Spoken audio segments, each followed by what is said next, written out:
Hello, everybody. Welcome to TrineDay's Roundtable 38, Jenga in the Broken Dialectic. I am A.W. Finnegan and will be moderating today. These roundtables were inspired by the two-volume book series, The Valediction by husband and wife co-authors Paul Fitzgerald and Elizabeth Gould, who have developed a plan for world peace that can be found at valediction.net. If you click on World Peace in the top banner, they are going to get us up to speed about that plan, and then we want everybody to participate with questions and suggestions on how to make peace the foundation for life on this planet. But before that, first I'd like to introduce our host and his introductory remarks. So here's our host, publisher Kris Millegan. Thank you, Adam, very much.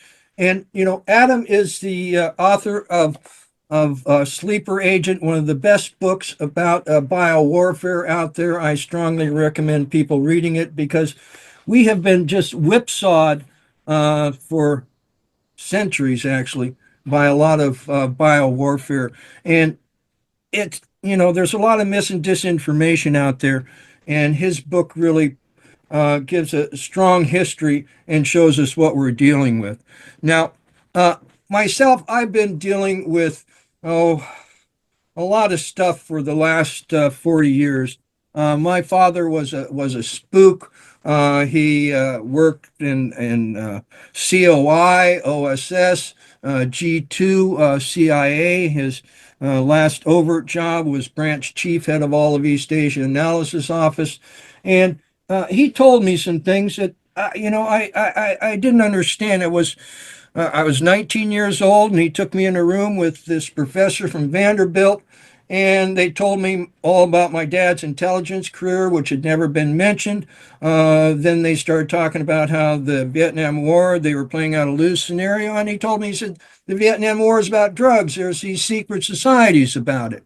And so I have spent the last 40 years looking into secret societies and also studying magic and mysticism and conspiracy theory. Because one thing I first learned in studying conspiracy theory is that a conspiracy theory doesn't have to be true to be effective. Okay. And so we're presented with all kinds of different conspiracy theories trying to take us one way or the other. Now, these secret societies have been around for a long time. And for one thing that they've been doing is creating dialectics, okay? In other words, trying to get themselves into power, and then once they're in power, to stay in power, okay? And so I'm going to do just a short little PowerPoint here, and let me get that on there, how I do that. There we go. Yeah, do it. Okay, now this here is the Knights Templar in the Roman Catholic Church. Okay, Knights Templar is a secret society. The Roman Catholic Church is an organization that has a lot of secrets. And when we look at Paul Fitzgerald's story, okay, in the JFK assassination, we have some tension here between the Knights Templar and the Roman Catholic Church. Okay, the first papal bull that broke up the Knights Templar, okay, was issued on November 22nd, 1307. Okay, and then we have here. This is the Fitzgeralds of Ireland, their symbol, and there's the Queen of England. Now, so we've got the Knights Templar, we've got the Roman Catholic Church, we've got the Fitzgeralds, and we've got the Queen of England. We've got the English Empire. Okay, and then Gerald Fitzgerald was killed on November 11th, 1583. His head was sent to Queen Elizabeth. She sat with it for a day, and then she spiked it on London Bridge. Okay, and one thing that developed, okay, between the Knights Templar and their later, uh, uh, oh, thing of the Masons. I mean, the Masons basically grew out of the Knights Templar, and there's a whole bunch of different kind of Mason organizations. But your basic Mason control thing, and one thing that they developed in the Masons was that there was this uh, revenge that they had to do, and they had these uh, rituals where they would stab the Pope and stab the Terrara and whatnot. So you had this animosity between these things, and it was very much oh, it kept going. Okay, and then here's a book that TrineDay did by Sean Stone, A New World Order. And you had a situation where a gentleman by the name of Cecil Rhodes, okay, set up his own secret society, okay, to promulgate the British Empire, okay, and there's a quote in here from George Washington, which I think is very apropos for today. It says, uh, he mentions the power to corrupt the foundations laid by the founding fathers. They are likely, in the course of time and things, to become potent engines by which cunning and ambitious and unprincipled men will be enabled to subvert the power of the people and to usurp for themselves the reins of government, destroying afterwards the very engines which have lifted them to unjust dominion. Okay, so this history has been going on for a long time. Okay, the first anti-Illuminati or big Illuminati scare here in the United States was in the 1790s. Okay, and then we had a big anti-Masonic scare in the 1820s. So this thing about secret societies and what they've been doing has been going on with America for quite a while. And now another book that we did was The Nebula, A Political Murder, that traces the New World Order absolute power. And basically, this is based on a Belgian state police report, okay, where because one thing that I found in looking at these secret societies is that their main base seems to be in Europe. They seem to have a couple sister societies over in the Orient. But one thing that these guys did was they put oh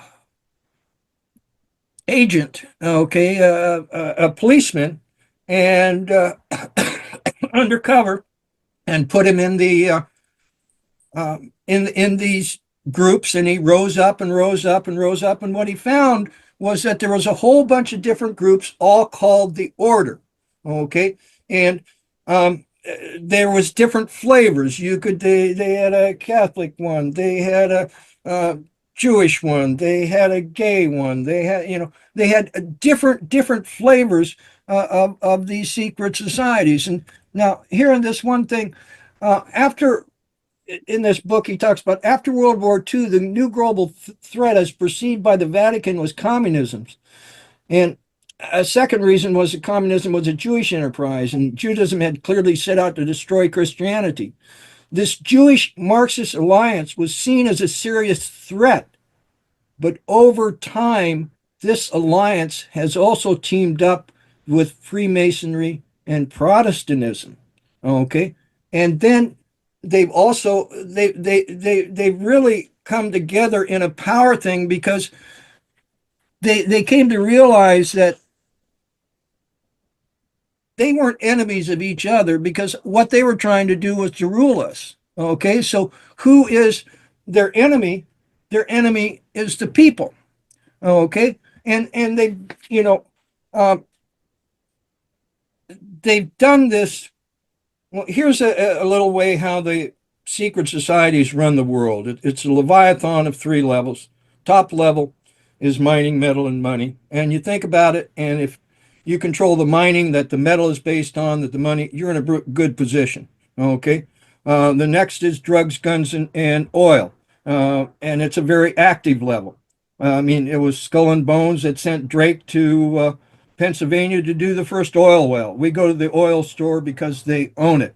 Okay. And then where this meets the road is media because they've got to control the media. And then movie/music because they've got to control the culture as much as they can or it'll bite them. And then quote unquote magic, their ability to hoodwink us and try and tell us something else is happening. Okay. Now, also in this slide here, you'll see up there, it says Cohn's job was to run little boys. Okay. And we also produced some books called One Nation Under Blackmail, which talks about the alliance between organized crime, okay, which in a lot of times is a secret society, and the intelligence agency, okay, which then they were using honey traps, okay, to get their way to blackmail people. Okay, and it's we did a journey episode with a gentleman who had been used in honey traps in Ireland, and one of the interesting things that he's now in the United States, and guess who brought him over here to the United States was Roy Cohn. So, like I say, we've got a situation where these secret societies have basically worked together to get us into the position that we are today. And there is some competition and some competition for the end game. And what I was talking about Jenga, if we're familiar with Jenga, it's a game where you have these oh let me get out of this.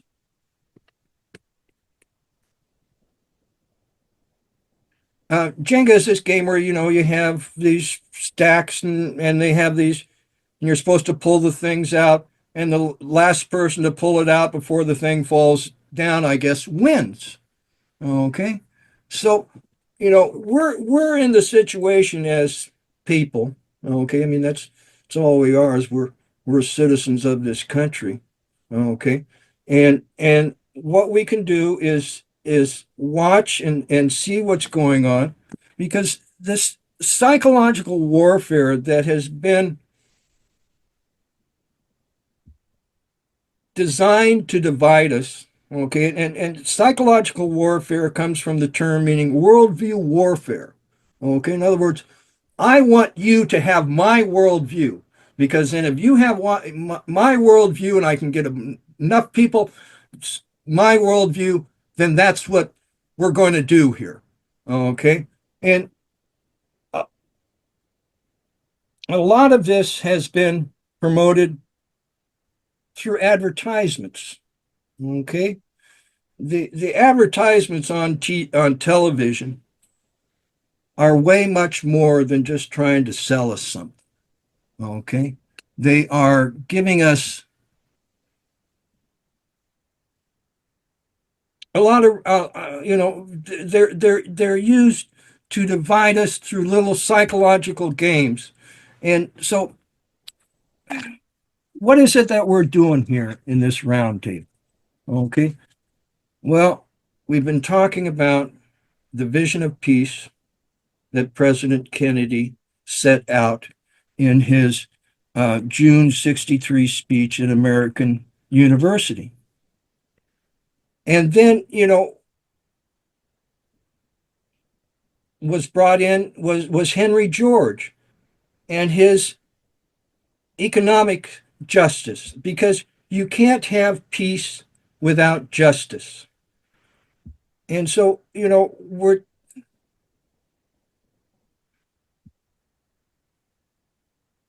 trying to create a better world for our children, and it's going to be a rough road here. So, I'm sorry I probably go around all kinds of different things, but it's the dialectic, like I say, there's these guys, they set out a whole bunch of them.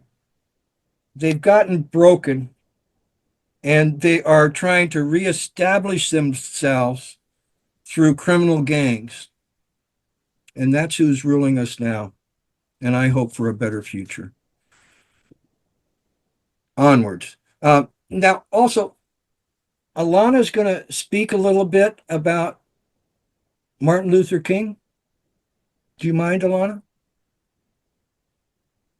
I have 3 slides if I can pull them up through the share. Yes, you can share. And I will say that I'm sitting here 18 miles west of where Abraham Lincoln gave his Gettysburg Address, just over the last Appalachian Mountain Ridge is where Gettysburg is. So I go there frequently. This is from a PowerPoint we put together for the organization We the World, called Martin Luther King on Commons Rent. I'm just going to show 3 slides. You can all see that, I guess. Make it bigger. So King, he really studied broadly and thought deeply. And it helped form the basis of the civil rights movement as he constructed it. He said, "My reading of Marx also convinced me that truth is found neither in Marxism nor in traditional capitalism. Each represents a partial truth. Historically, capitalism failed to see the truth in collective enterprise, and Marxism failed to see the truth in individual enterprise.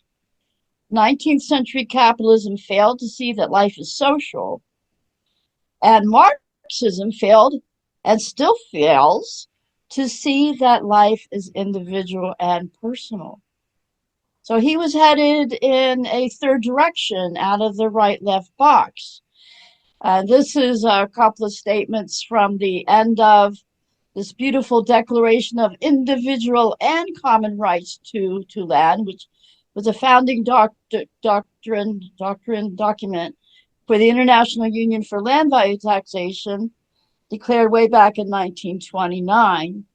The IU supports and works to implement the economic wisdom of Henry George. So the exercise of both common and individual rights in land is essential to a society based on justice.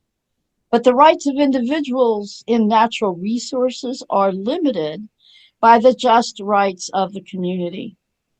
Denying the existence of common rights in land creates a condition of society wherein the exercise of individual rights becomes impossible for the great mass of the people. So there you see this harmonic synthesis of the need for both common and individual rights to land. Now, Martin Luther King, the great movements of civil rights and the Henry George movement did not have a confluence at the time that he was alive, but there were certain indicators that had King lived, he could have very well headed in the direction of the Henry George economic wisdom. King knew about Henry George in his 1967 book, Where Do We Go From Here? Martin Luther King quoted Henry George from George's great master work, Progress and Poverty. King quoted George to illustrate a point about work that improves society. King said that in 1879, Henry George anticipated the state of affairs when he wrote in Progress and Poverty. The fact is that the work which improves the condition of mankind, the work which extends knowledge and increases power and enriches literature and elevates thought, is not done to secure a living. It is not the work of slaves driven to their task either by the lash of a master or by animal necessities. It is work of men who perform it for their own sake and not that they make it more to eat or drink or wear or display. In a state of society where want is abolished, work of this sort could be enormously increased. From Effects of the Remedy, Chapter 4, Progress and Poverty, of the changes that would be wrought in social organization and social life with the implementation of this very precise and clear public finance policy of taking the taxes off of individuals' labor and production That's the individual freedom. And shifting the tax base to the commons, to the gifts of nature, to the value of land and natural resources, shifting the public finance base to the commons rent via land value tax and other mechanisms. Very precisely practical and in varying degrees implemented policy approach. Now, what King was seeing, and the reason he would have cited this from Henry George, is that King had a vision of a very healed and transformed human society where there was no poverty, there was no war, there was justice on all levels. There was not a problem of racism because there was a sense of the brotherhood and the sisterhood of the family of humanity. So, with King's grand vision of a healed and restored and expanded consciousness society, he recognized that Henry George had that vision, and indeed Henry George did. He saw that solving this gross wealth inequality problem at its source would enable the expansion of the human mind and spirit. So this is still the task before us, before this small group here, who is putting together and connecting dots between back to the Fitzgerald legacy, to Martin Luther, to John Kennedy, and right to the moment that we're living now. We all have a role to play.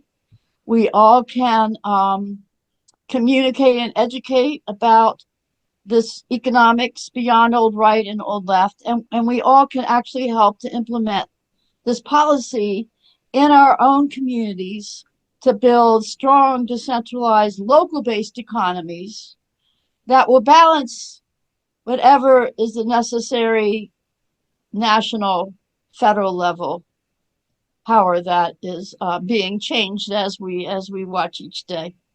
Okay, so those are my 3 slides, Kris. Thank you. Thank you. And now, Paul and Liz. Yeah, Alana, you want to shut off the share? I will. Thank you. Okay. Thank you, Alana. Terrific.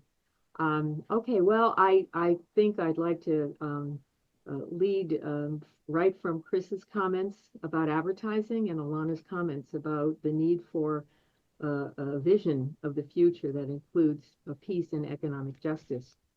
And but I'd like to really focus on something that really needs to be understood, as Kris said, about the power and purpose of advertising. Some of you may have noticed the article. This just recently came out, and I'm going to give you the basis of it. I think you need to understand the connection to advertising and the connection also to the function of our imaginal realm is to actually imagine the future we want. And this is dealing directly with a kind of interference that we have been dealing with probably, throughout the entire 20th century for sure, ever since Edward Bernays produced, the idea of public relations. But what's happening now is something that needs to be factored in. Nightmare, your dreams are for sale, and companies are already buying. Shocking new survey reveals 54% of young Americans report ads infiltrating their dreams. Remember when sleep offered an escape from endless advertising? That era may be ending. While U.S. citizens already face up to 4,000 advertisements daily in their waking hours, research suggests that even our dreams are no longer safe from commercial messaging. The new study reveals that 54% of young Americans report experiencing dreams influenced by ads. Some companies might be doing it intentionally. The findings come at a critical time, as the American Marketing Association previously reported that 77% of companies surveyed in 2021 expressed intentions of experiment with dream ads by this year. What was once considered science fiction may now be becoming reality, with major implications for consumer protection and marketing ethics. According to the Media Image Survey, focusing on Gen Z and millennials, 54% of Americans aged 18 to 35 report having experienced dreams that may be influenced by advertisements or contained ad-like content. Even more striking, 61% of respondents report having such dreams within the past year. Conducted by SurveyMonkey between January 2nd and January 3rd, 2025, the research included a representative sample of 1,000 American respondents aged 18 to 35. While the sample skewed slightly female, the findings are considered relative of a broader perspective of this age group. The fun of having wildly imaginative dreams may become corroded by dream-based advertising, a new survey suggests. The data shows a striking pattern. 22% of respondents experience ad-like content in their dreams between once a week and daily, while others find such occurrences only once a month to every couple of months. The phenomena isn't merely passive. The survey reveals that these dream-based advertisements may be influencing consumer behavior. While 2/3 of consumers report resistance to making purchases based on their dreams, the other third admit that their dreams have encouraged them to buy products and services over the past year. The presence of major brands in dreams appears to be particularly prevalent, with 48% of young Americans reporting encounters with companies such as Coca-Cola, Apple, and McDonald's. Harvard experts suggest this may be due to memory reactivation during sleep, where frequent exposure to brands in daily life increases their likelihood of appearing in dreams. Perhaps most troubling, though, is the apparent willingness of many consumers to accept this new frontier of advertising. The survey found 41% would be open to seeing ads in their dreams if it meant receiving discounts. This raises ethical questions about the commercialization of human consciousness and the potential exploitation of vulnerable mental states. Seeing and hearing annoying ad jingles in our head could be a nightmare for many. Despite these concerns, there appears to be limited interest in protecting dreams from commercial influence. Over 2/3 of respondents indicated they would not be willing to pay to keep dreams ad-free. However, a significant minority expressed interest in a hypothetical ad blocker. The research comes in the wake of dream researchers issuing an open letter warning the public about corporate attempts to infiltrate dreams with advertisements. This confluence of corporate interest and technological capability raises serious questions about the future of personal privacy and mental autonomy. The potential of manipulation of dreams for advertising raises serious questions about psychological well-being and the need for protective regulations. Nearly 1/3 of the respondents would consider paying for an ad blocker that kept the dreams market-free. These results could emerge against the backdrop of increasing advertising saturation. The current estimate suggests that U.S. citizens are exposed to up to 4,000 dreams daily. The potential erosion of this final sanctuary raises important questions about consumer rights, mental well-being that are increasingly being commercialized. This research presents a clear warning. Without immediate attention to the ethical and regulatory challenges of dream-based advertising, we risk losing the last advertising-free space in modern life. Well, I would like to say that it is actually even far more serious than the focus of this article.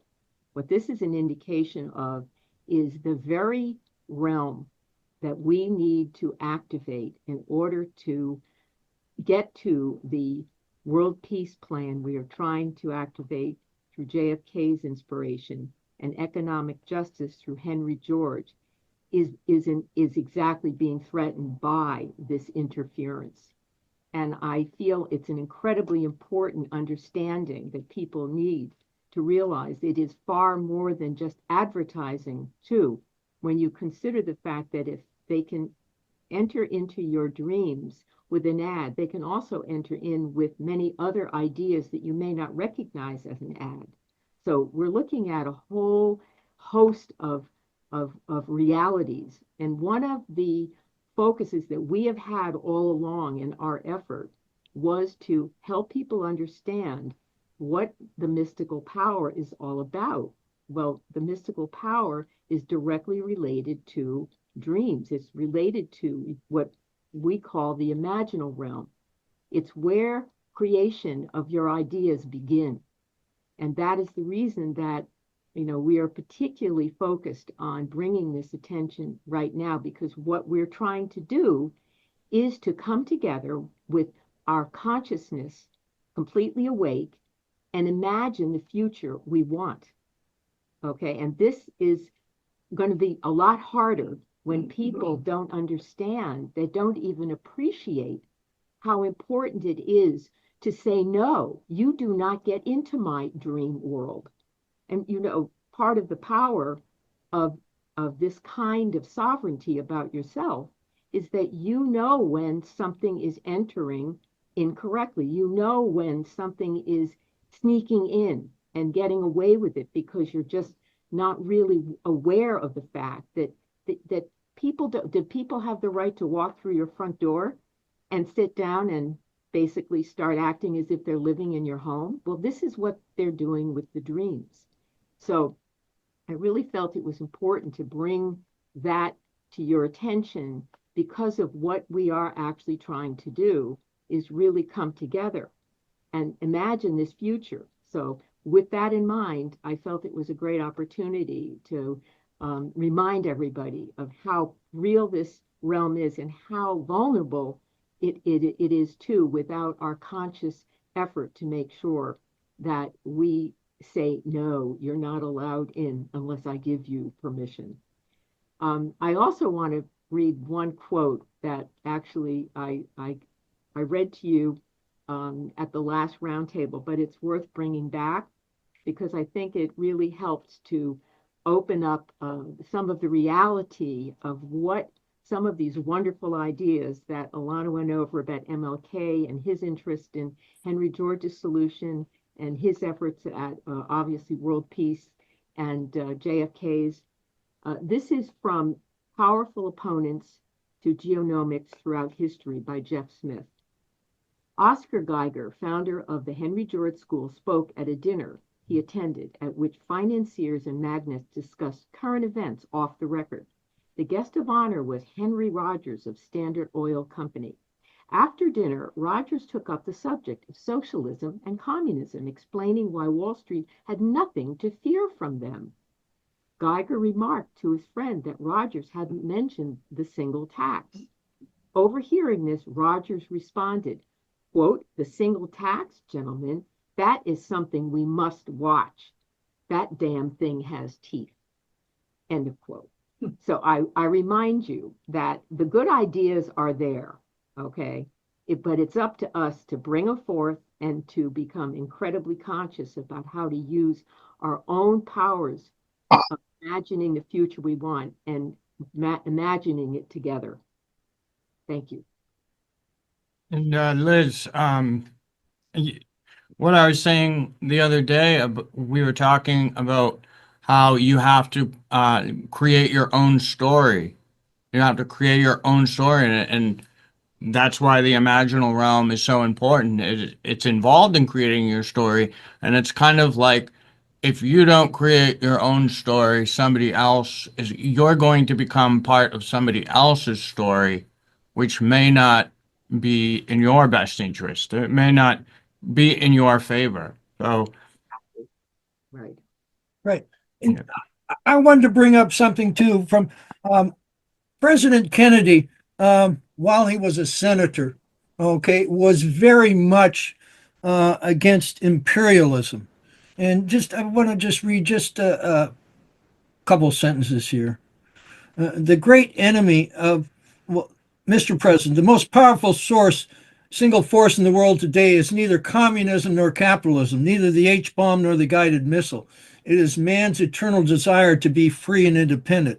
The great enemy of that tremendous force of freedom is called, for want of a more precise term, imperialism. Okay. And now, Paul, I want to ask you about esoteric imperialism and what that means. Well, I came up with this term a few years ago about the place we're at right now. It's called late stage imperial dementia.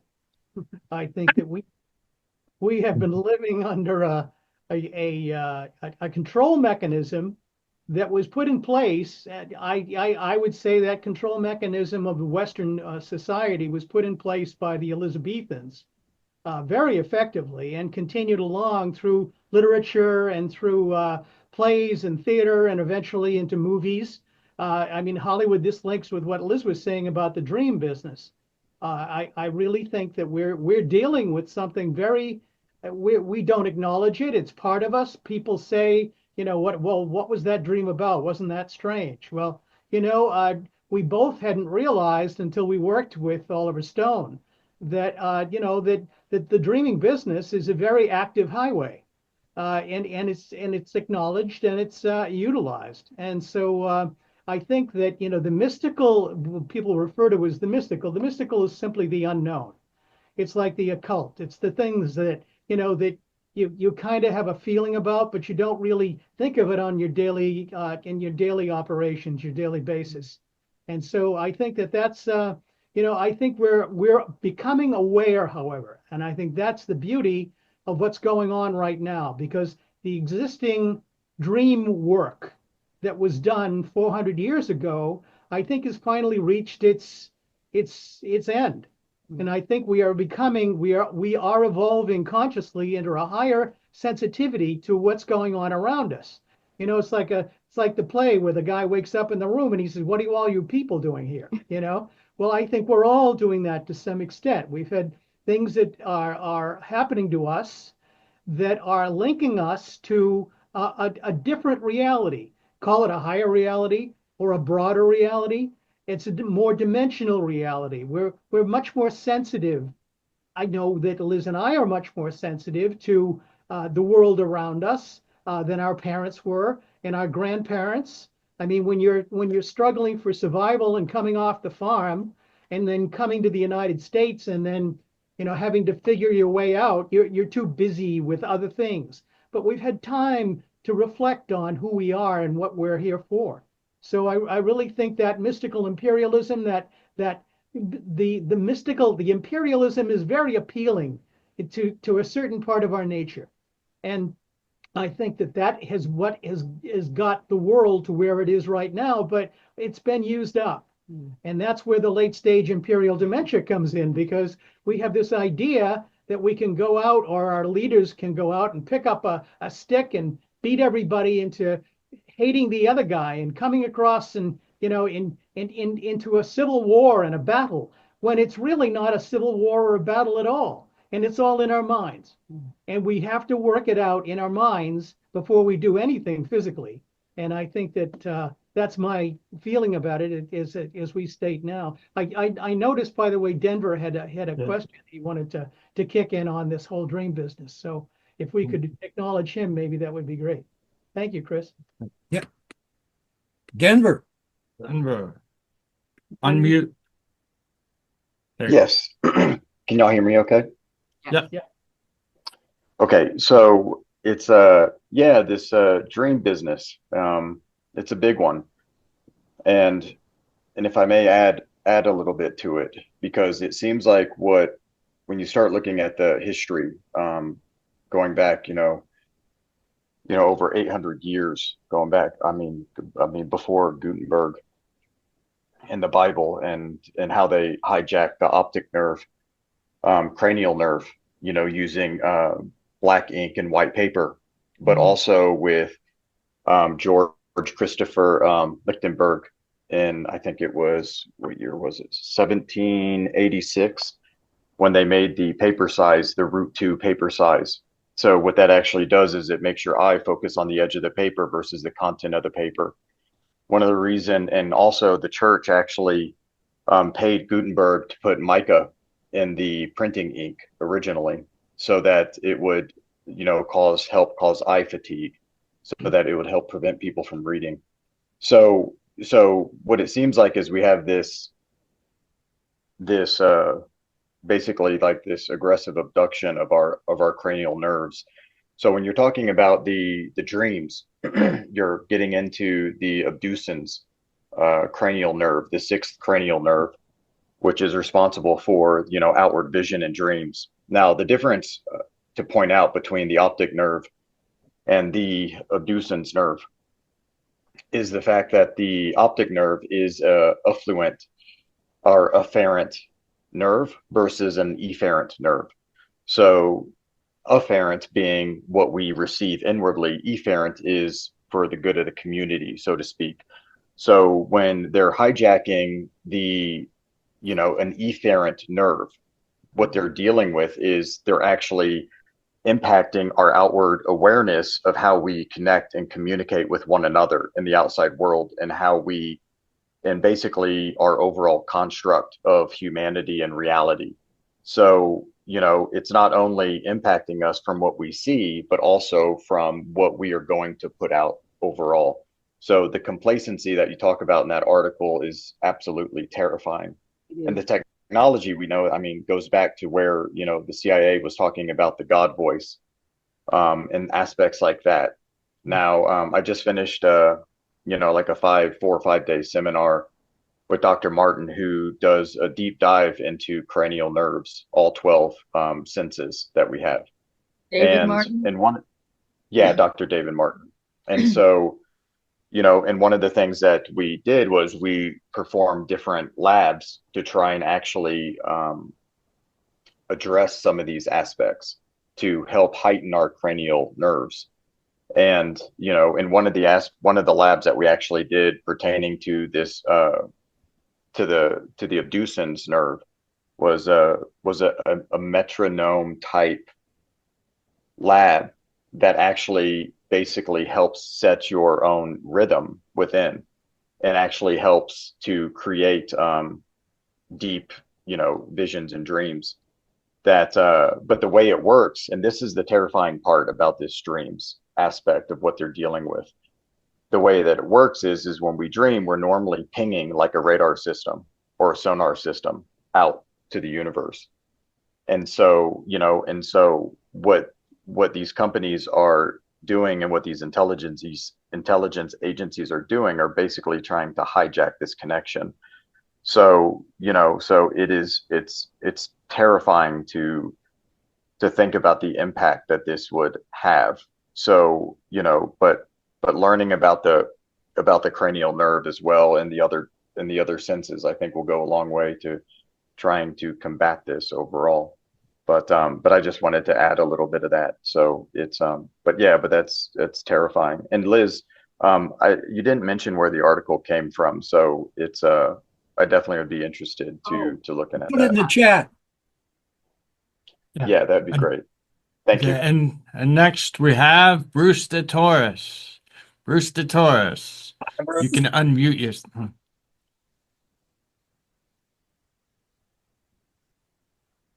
You have to unmute, Bruce. Unmute. You're muted. I don't think he's got an audio connection. Yeah, he's on mute. Yeah, he's on his phone. Yeah. Well, he should be with us shortly. He'll probably figure that out. Can I Joyce- jump?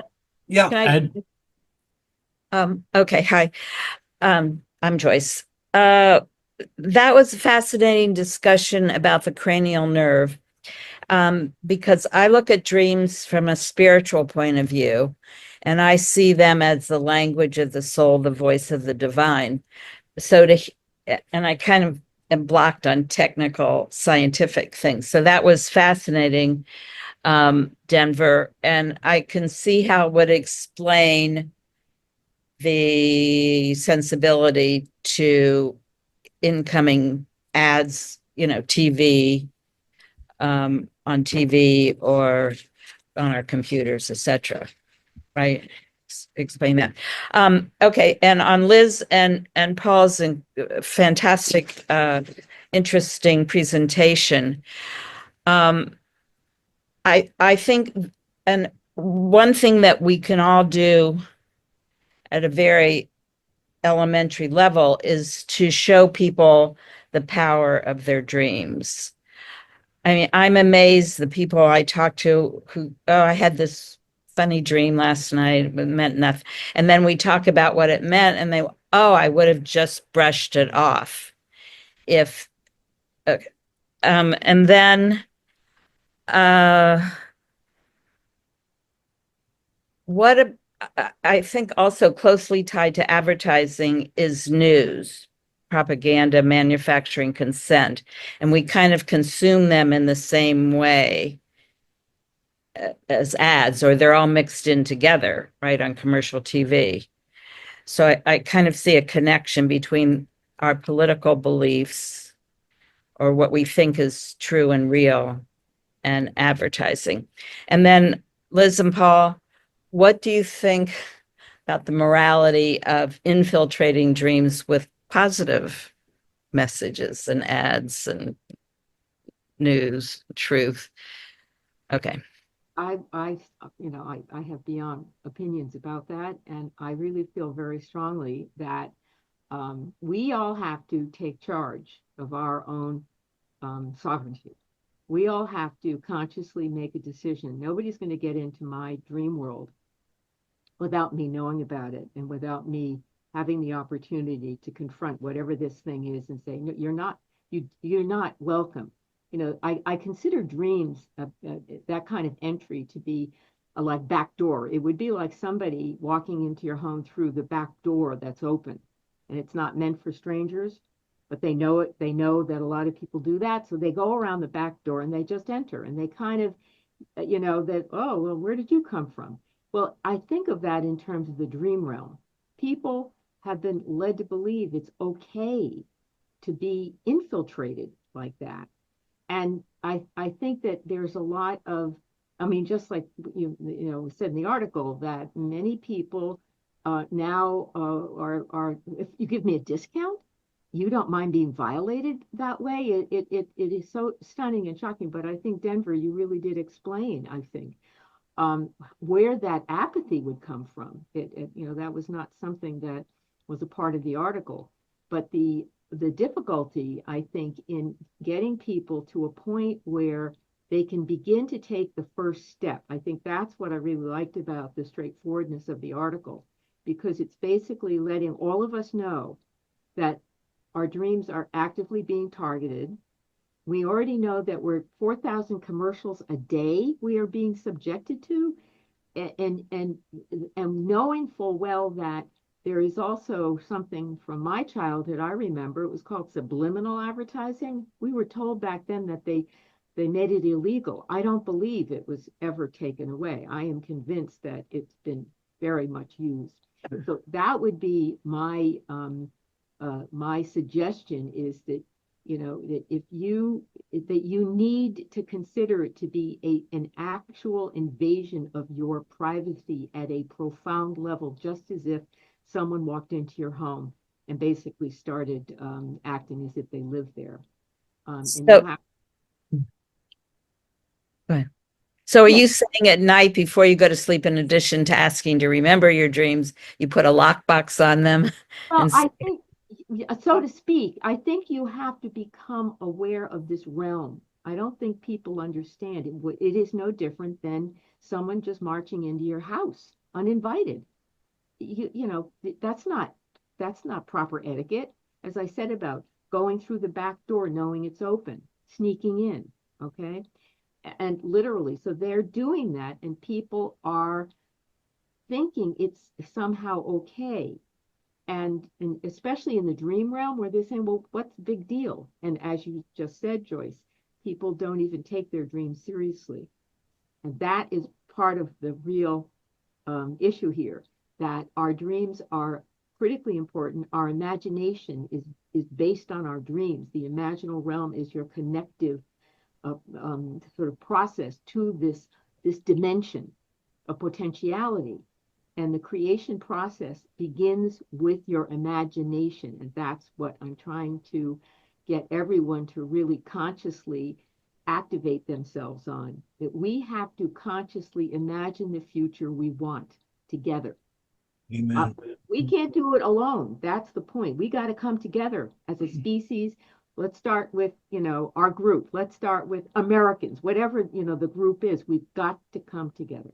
And that's the goal. The whole thing about, in the olden days, they used to have to check their guns at the door to the saloon. Well, I think that's what we got to do too. Okay, we got to check our anger and our negative feelings. And I think really just kind of replace those negative feelings with a positive sense of self. And I think that that's part of the thing I've noticed about so many people that we've encountered. They don't respect their own autonomy. So, and I think we really have to, and we deserve to be here. We've been born here. We deserve to be here. And, we can take it to our country. We can see what's been done to our country in terms of our denial of rights and privileges and whatnot, bit by bit by bit. They've been eaten away over the decades. The fact is that we have to restore that. And that's all comes from personal integrity. And so, Bruce, now can you unmute now, and Bruce can talk to us and say what he was going to say before? Yes, he did it. Testing 1, 2, 3. Yes. There, yeah. Great to see you, Bruce. My heart is full, my friends. Cutting to the chase, into the topic. I want to share a new resource along these lines. It's so uncanny. Once again, I discover something over here, and this is what the Roundtable is talking about. A scientist who has written many books. His name is Thomas Campbell. His book series, I think it's a 3-volume, is My Big Toe. TOE, Theory of Everything. And you can YouTube search great interviews where he describes his 30 or 40 years of personal experiments in consciousness and his laying out his model of the universal reality. That consciousness is at the base of it. It manifests as individuals for the purpose of decreasing entropy and increasing order. And the way to do that as humans, by caring for each other, which is so hand in glove with what these roundtables have explored for a number of years now. And I can't believe I was able to, be here juggling a lot. So great to see all of you. My lunch hour is ending. Oh, it's literally on the dot. Just ended. Gotta fly. Great to see you all. To be continued and to preempt onward. Onward. Okay, and next we have Edward Dodson. Would you like to unmute yourself? Hello and welcome. I'm listening and I'm not exactly sure how I feel or how I feel like I can respond with anything substantive other than this. It seems to me that some of us have a greater ability to ignore the noise, and others don't.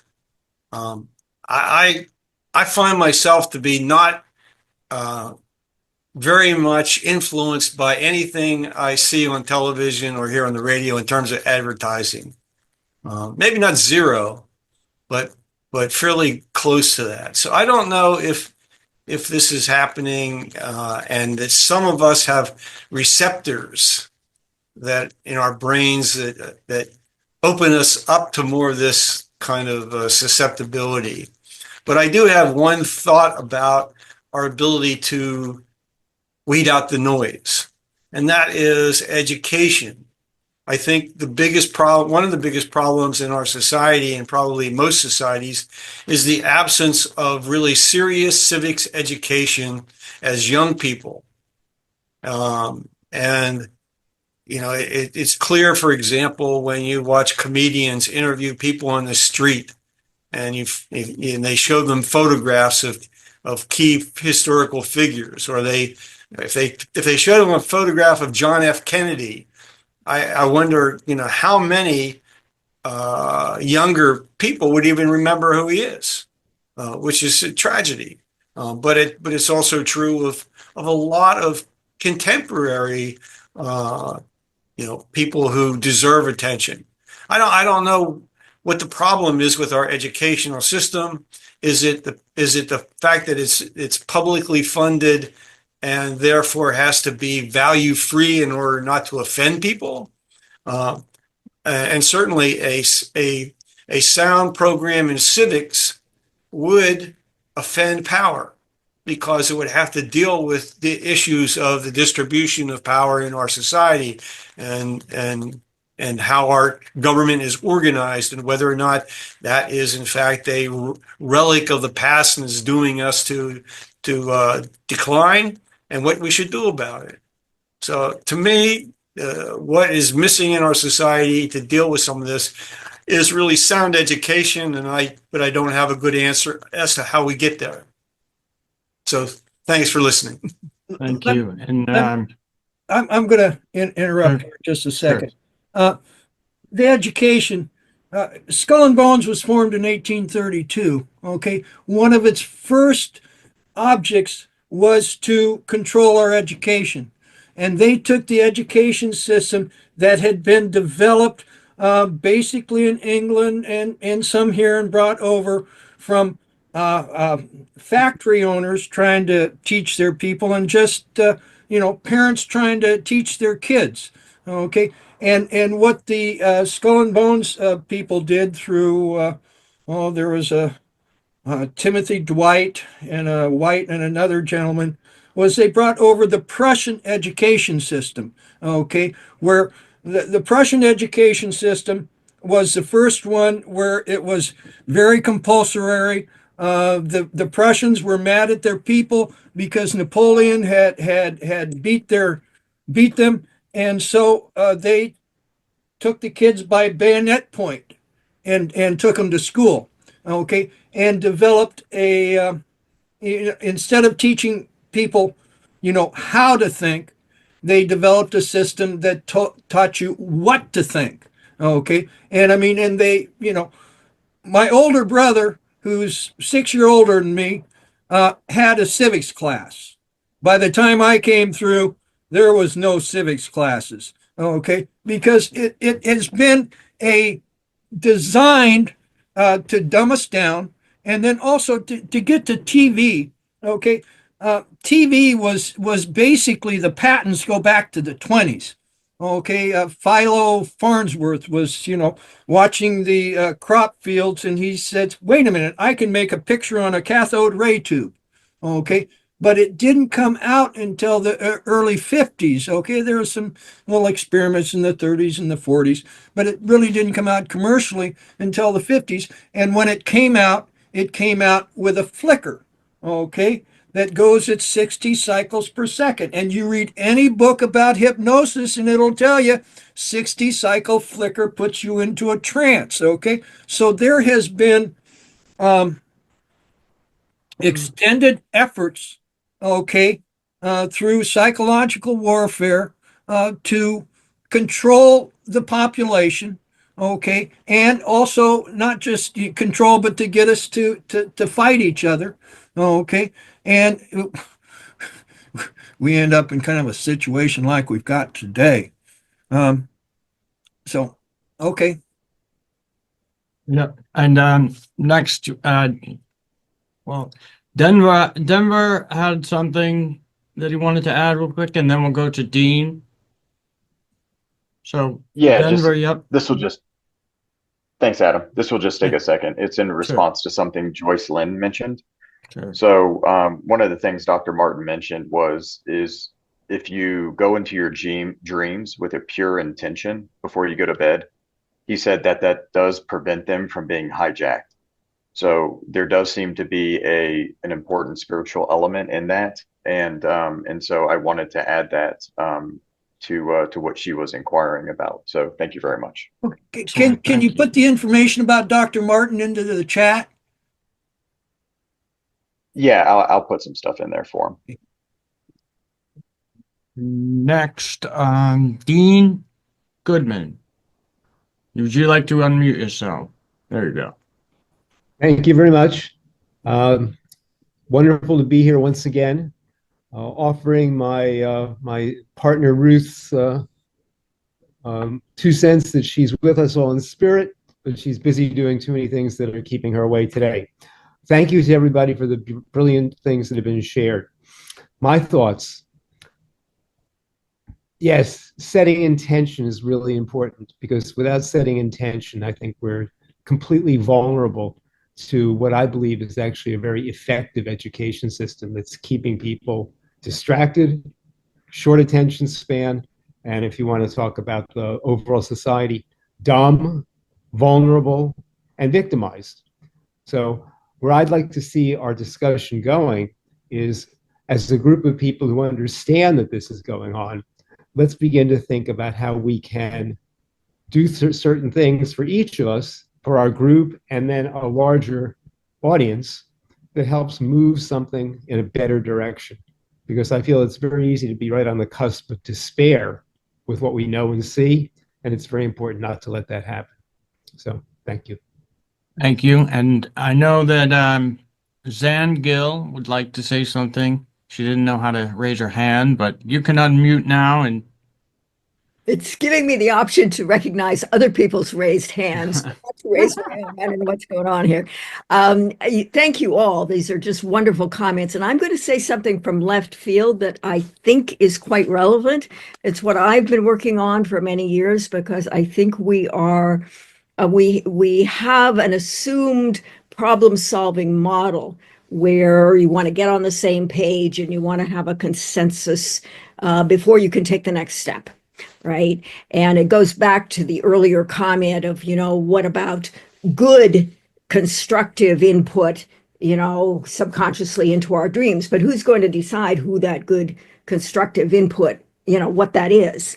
And so the big idea here is that if instead of this consensus model of problem solving, we say what we really aspire to in this society is collaborative autonomy that recognizes the uniqueness of every individual, right?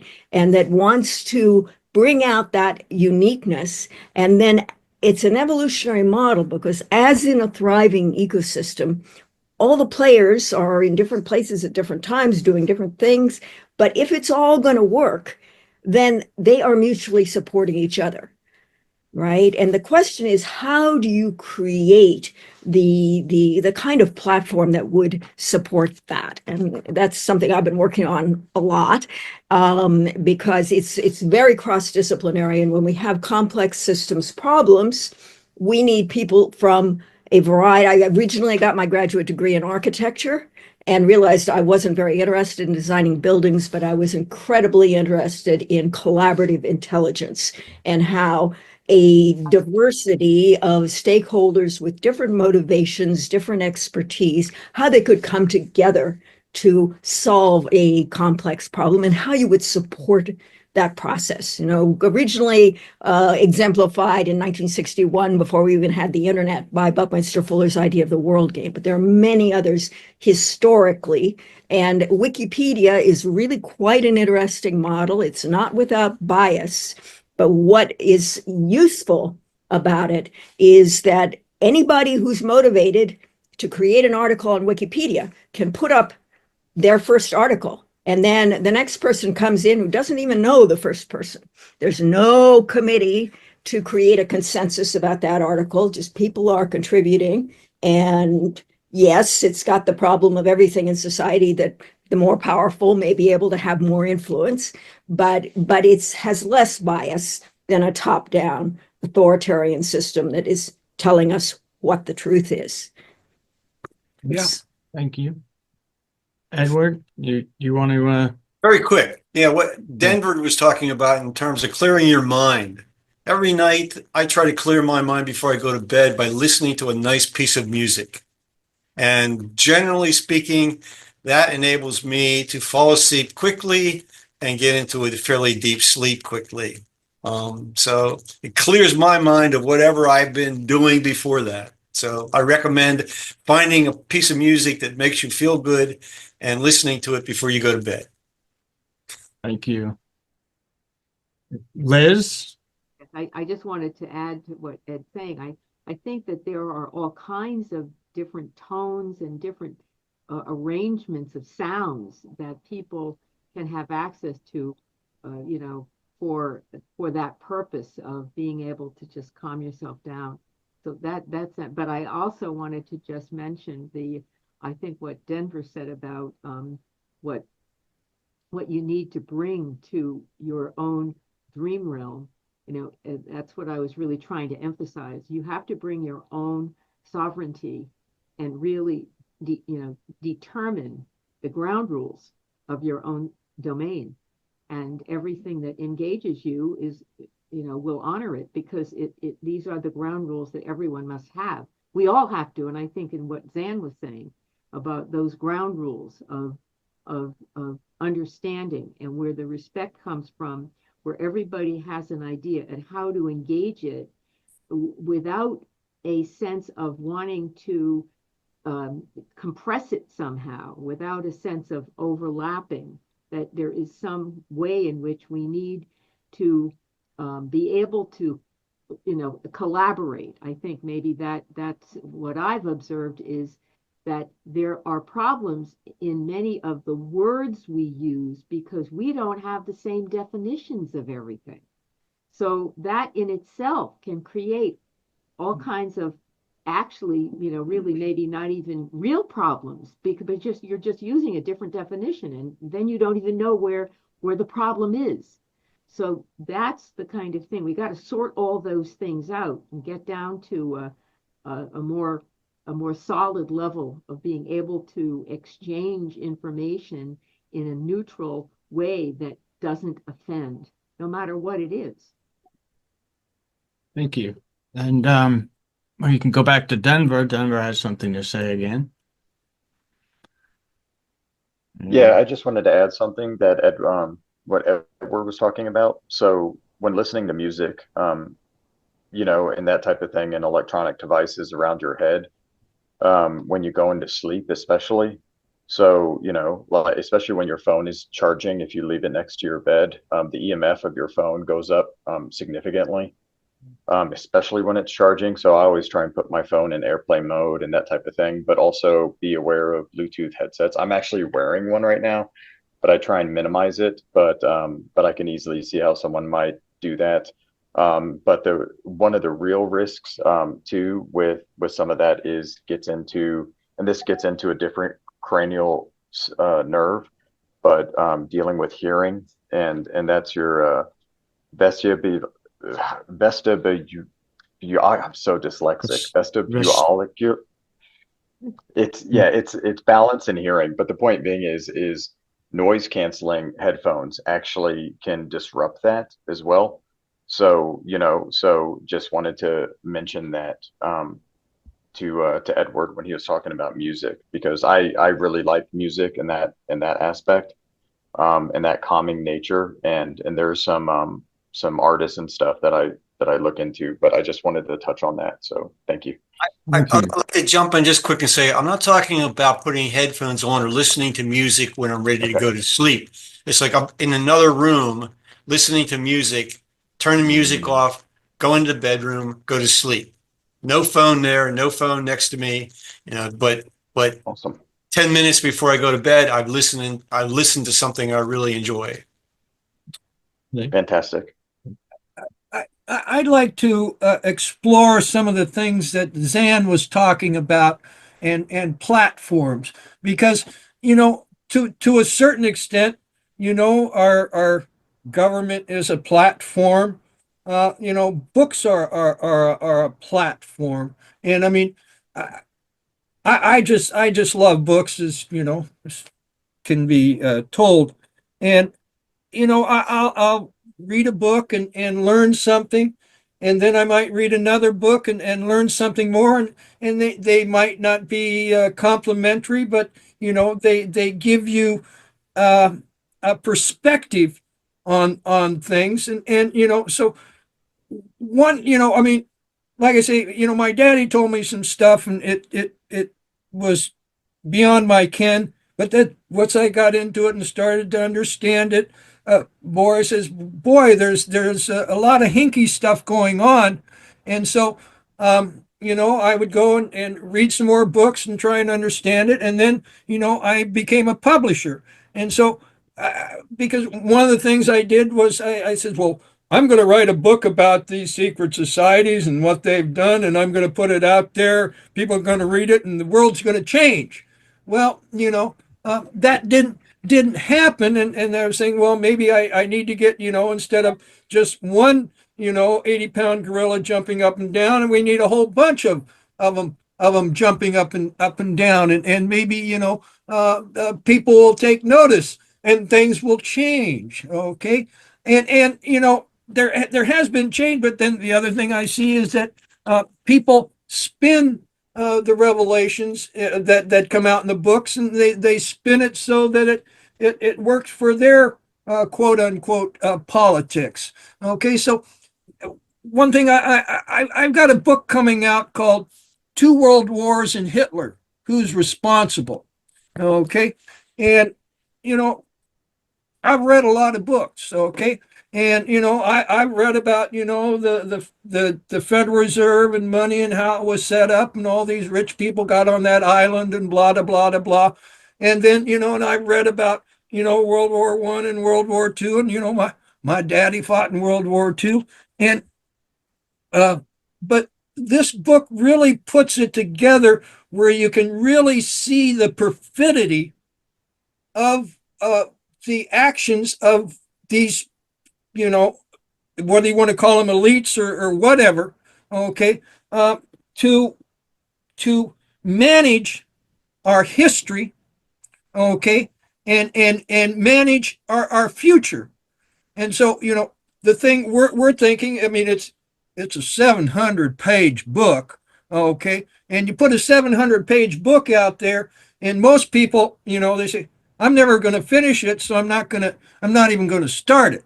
Okay, so and this book has been written by two Scottish scientists, okay, that are basically taking on British establishment historians, okay, because we have been fed lies about our history, okay, and then we have to, at some point in time, you got to stand on your beliefs, okay, on what you've become, aware of. So we're thinking about, releasing this book. Go ahead and release the whole book, but then start some discussions and release a chapter at a time, okay, and bringing people in that are, have some expertise on the particular things and talk about it. And, we're going to have a website, but is there other platforms or how would you guys do this? Is there any thoughts out there? Dean? Yes, my thought really is looking at something that's practical, attainable, doable, and it's not about reading another book or having another dose of information that comes to me. It's like acting upon what I have alive in me now. I'm thinking of a movie that you remember the title, I'm sure, The Year of Living Dangerously. Well, we're in that moment of living dangerously right now. And there's a character, I think Linda Hunt is the actress, and her line that I always remember is, "What now must we do?" And I really feel like there's something very practical we have to look at that takes this group or any like-minded group. And it's not all going to be identical mind. There's a lot of incredible nuances of thought and things that we're bringing to this. But it's what now must we do that actually moves this from the realm of our ideation, that preserves something that Liz said, the imaginal realm. I mean, what do we want to do for our children? What do we want to do for the future? It's to make sure they're not turned into robots. Basically, what is going on right now is a replacement of the human race by robots. So another discussion altogether. I'd like to jump in, and I can't raise my hand. And read the instructions we gave you. It's right there. You can raise your hand. No, I'm going into, I've been on Zoom for years, and I used to be able to raise my hand, but right now it's telling me I can recognize hand gestures, other people. All right. Not Your turn. Okay, I'm sorry, but so I have a 60+ page patent pending filed last July on really something I've been working on for 50 years and just getting closer and closer and closer. And it is the question of how you design that platform, that question that you asked, Kris. It's I've condensed this down to a 15, it's a 60+ page patent. I've condensed it down to a 15-page academic paper, which I might be ready to share pretty soon. But it's basically the main title of it is Saving the Public Internet from Extinction. And the challenge here is to say, okay, this sounds terribly ambitious. You say, oh, this is going to be impossible to do. But if you look at the history of these technical platforms, Wikipedia proved its effectiveness in 11 months. And within 3 years, Wikipedia had 100,000 articles in the English version, which was comparable to, commercial encyclopedias. And it was a fundamentally different process, not, without flaws, but honoring every person who wanted to contribute, at least giving them a chance, right? LinkedIn, again, is a little bit of an analogy. What I'm developing is sort of a mashup of Wikipedia and LinkedIn. But LinkedIn is all about your career, right? Your series of jobs. Supposing that there was a social network where you could be the registrar of your passion project, and you could create a space that was public or restricted or private, or any combination of in other words, rooms that could be specified at those 3 different levels. So that, in other words, a professor could create a node in this social network for his or her class. And that node would be restricted to the members of the class. They would all be able to share information, or Paul and Liz and Kris could create a node around this, what's been going on in these many round tables, and make the core node perhaps restricted to those who have attended, but then with a public room for the things that are ready to be put out to the public. Now, this is a buildable concept. It's not super easy, and there are a number of other roles that I'm trying to work out how to do this with a handful of other people, but it is definitely doable. And to me, it is the tool, because once you can, and nobody from a top-down authoritarian position is saying which nodes can be created. Anybody who is on the network can create their own node. Now, how much impact that node has depends on, and what you're really looking at is complex systems problems, because different nodes will have links to other nodes and people who are part of both nodes, right? And those nodes are then defined so that people can find the public portion of the node through keywords. And the keywords, obviously, there'll be different combinations of keywords and overlap, but this is a method of organizing knowledge for action. And a kind of simple example of how something like this might be used is that you all may recall that it took 44 years to assemble a class action lawsuit against Monsanto for the toxic herbicide Roundup. Well, and it's because in our extraordinarily adversarial system, only lawyers can act on such things. But imagine if you had the kind of network where the people who were, contracting cancer in odd ways at an early age could privately and safely tell their stories, keywords attached to their stories, so that they would start to discover each other. And the coalition to address that problem could be formed bottom up, instead of requiring a class action lawsuit and a lawyer who makes a lot of money assembling that group. So I think something we absolutely need, and it's not easy to do, but I'm hoping before I kick the bucket that I can get it rolling. Wow, it sounds like quite a project, but Yeah.